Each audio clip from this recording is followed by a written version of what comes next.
Tile trim is a great way to give your tiling project a professional and polished finish. It not only protects edges from chipping, but also elevates the overall aesthetic of your space. Hi, I'm Warwick, and this is how to install a tile trim.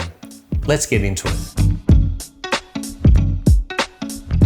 Start by selecting the appropriate tile trim for your project. Consider the thickness of your tiles, as you want to make sure that the tile trim isn't too short or too deep. Also, consider the type of trim and the finish that matches your decor.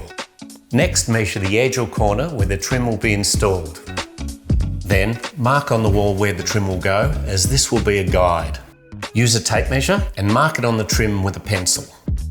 Then, using a hacksaw or miter saw, carefully cut the trim to size. For corners, make 45-degree cuts to create a neat joint. A pro tip is to file down any sharp edges on the trim after cutting for a smooth finish.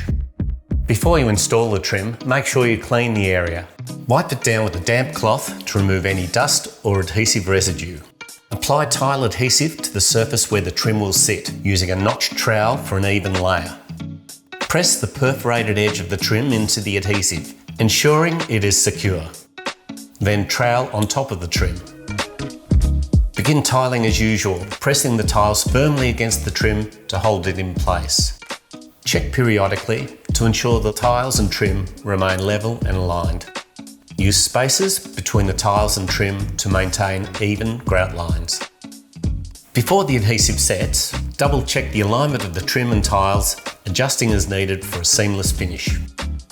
Once the adhesive is dried, apply grout between the tiles and along the edge of the trim.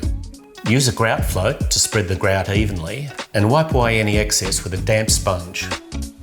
Allow the grout to dry completely before stepping back and admiring your work.